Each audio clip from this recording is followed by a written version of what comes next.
ఎవరైనా ఒక వ్యక్తి ఒక పోలీస్ స్టేషన్‌కి వెళ్ళి, నేను ఒక కాస్ట్‌లీ వాచ్‌ని దొంగతనం చేశాను. ఆ వాచ్ నా జేబులోనే ఉంది.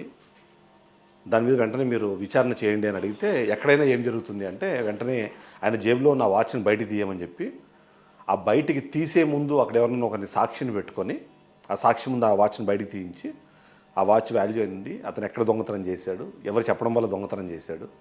ఈ దొంగతనం చేసే క్రమంలో ఆయన ఎలాంటి సీక్వెన్స్ ఆఫ్ ఈవెంట్స్ చేశారని మొత్తాన్ని క్యాలిక్యులేట్ చేసుకొని ఫైనల్‌గా దాని మీద ఒక కేసు కడతారు.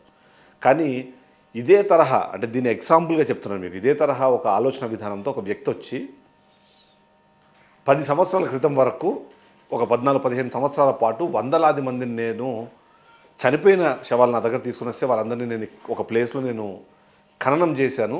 దానికి సంబంధించి మీరు విచారణ చేయండి. చేసి దాంట్లో నిజానిజాలు మీరు బయట పెట్టండి. దానికి అవసరమైతే అక్కడ ఎక్కడెక్కడైతే నేను శవాల్ని నేను పూడ్చిపెట్టానో ఆ శవాల్ని నేను తీసి చూపిస్తానని చెప్తుంటే, ధర్మస్థలానికి సంబంధించి కర్ణాటకకు సంబంధించిన ధర్మస్థల ఇష్యూ ఏదైతే మనం రెగ్యులర్గా మాట్లాడుకుంటున్నామో, ఆ ఇష్యూలో మాత్రం ఇప్పటివరకు ఎవ్వరూ అసలు కనీసం రెస్పాండ్ అవ్వని పరిస్థితి కనిపిస్తుంది. అంటే చాలా విచిత్రంగా ఉంటుంది. ఎందుకంటే ఎక్కడైనా సరే ఎవరైనా ఒకరు నేను నేరం చేశానని చెప్పిన వెంటనే ఆ నేరానికి సంబంధించిన మూలాలను పట్టుకొని దానికి సంబంధించిన ఆధారాలను సేకరించి ఎవరైతే నిందితులు ఉన్నారో ముద్దాయిలు ఉన్నారో వాళ్ళకి శిక్ష పడేలాగా చేయడం అన్నది ఈ మన వ్యవస్థలో ఉంటుంది. కానీ అక్కడ మాత్రము ఒక వ్యక్తి వచ్చి నేనే వందలాది శవాల్ని ఖననం చేశాను, ఎక్కడెక్కడ ఖననం చేశాను చూపిస్తానని చెప్పడంతో పాటు ఆల్రెడీ ఇప్పటికే అలా ఖననం చేసిన ఒక అస్థిపంజరాన్ని బయటికి తీసి దాని ఒక బ్యాగ్లో వేసుకొని మరీ వస్తుంటే అక్కడ ఉన్న ప్రభుత్వం కానివ్వండి, అక్కడ ఉన్న పోలీసులు కానివ్వండి ఇప్పటికీ ఉదాసీనంగా వ్యవహరించడం ఏదైతే ఉందో అది చాలా అనుమానాలకు దారితీస్తుంది. ఎందుకు ఇలా చేస్తున్నాను అన్న ప్రశ్నకు సమాధానం వెతకడం కన్నా ఎందుకు ఇలా చేసేదానికి ముందుకు వెళ్తున్నా అన్న విషయంపైన అందరూ ఇప్పుడు ఫోకస్ చేస్తున్నారు. కొన్ని లాజిక్స్ ఇప్పుడు ఎవరికి అర్థం కావట్లేదు. ఎందుకంటే ఇప్పటికే మనం చూసాము ఏదైతే కంప్లైంట్ ఇవ్వడం కానివ్వండి, ఆ తర్వాత గవర్నమెంట్ కూడా రెస్పాండ్ అయ్యి ఒక స్పెషల్ ఇన్వెస్టిగేషన్ టీమ్ని ఇప్పుడు అక్కడ వేసింది.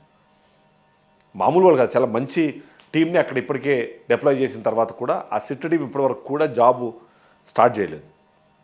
ఏదో చిన్నవాళ్ళు అనుకుంటారేమో కాదు, చాలా కీలకమైన రోల్స్లో ఉన్న 4 వ్యక్తుల్ని ఆ సిట్లో సభ్యులుగా వేశారు. ఆ సభ్యులుగా వేసిన వాళ్ళు ఎవరంటే డిఐజీ, ఎవరైతే ఇంటర్నల్ డివిజన్ ఎవరైతే దానికి సంబంధించిన డిఐజీ ఉన్నారో, డెప్యూటీ ఇన్స్పెక్టర్ జనరల్ ఉన్నారు కదా, డాక్టర్ ప్రణవ్ మొహంతి. ఈయన గురించి చాలామంది తెలుసు. ఆయన చాలా ఫేమస్ పర్సను. మనం ఇక్కడ ఆంధ్రప్రదేశ్ రాష్ట్రంలో కానివ్వండి, తెలంగాణ రాష్ట్రంలో కానీ మనం మాట్లాడుకునే టాప్ 5 కాప్స్ లాగా ఆయన కూడా అక్కడ ఒక కాప్ అనమాట.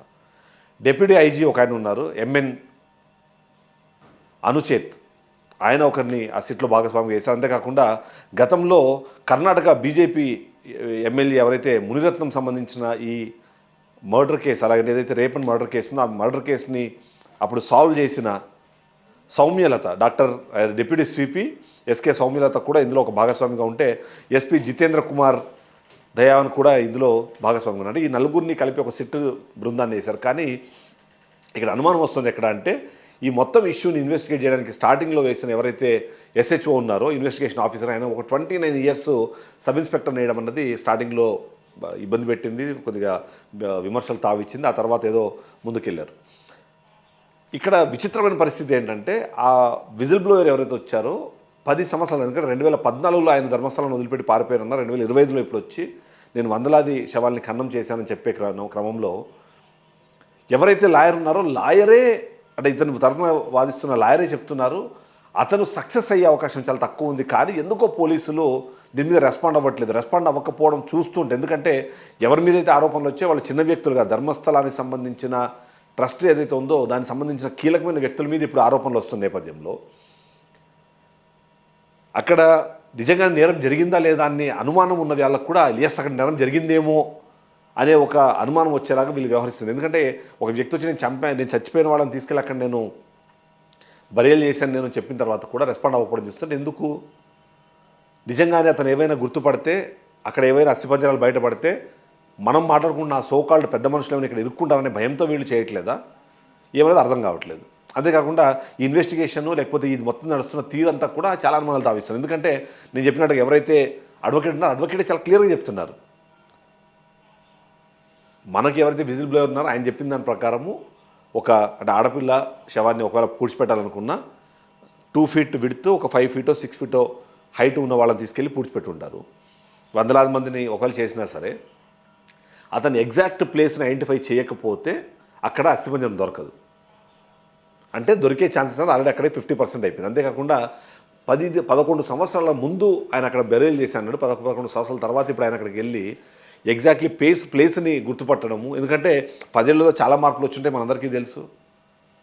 నిజంగా అప్పట్లో ఉన్న మొక్కలు ఇప్పుడు పెద్ద మాన్లు అయ్యి ఉంటాయి, పెద్ద చెట్లు అయ్యి ఉంటాయి. అలాంటివైనా అక్కడ చేసుకున్నారు. ఓపెన్ స్పేస్ అయితే కాదు అది. నేత్రావతి నది దాని స్వరూపాన్ని మార్చుకొని ఉంటుంది, దాని విస్తీర్ణాన్ని మార్చుకొని ఉంటుంది. 10 ఏళ్ల పాటు ఏం జరిగింది అన్నది ఎవరికీ తెలియదు. కానీ పోలీసులు ఎందుకు, ఎవరికి అర్థం కాని విషయం ఇది. ఎందుకు పోలీసులు ఈ ఇన్వెస్టిగేషన్ ముందుకు వెళ్లకుండా ఎందుకు ఆపుతున్నారు, ఎందుకు ఇన్వెస్టిగేషన్ స్టార్ట్ చేయడానికి ఆలోచిస్తున్నారు?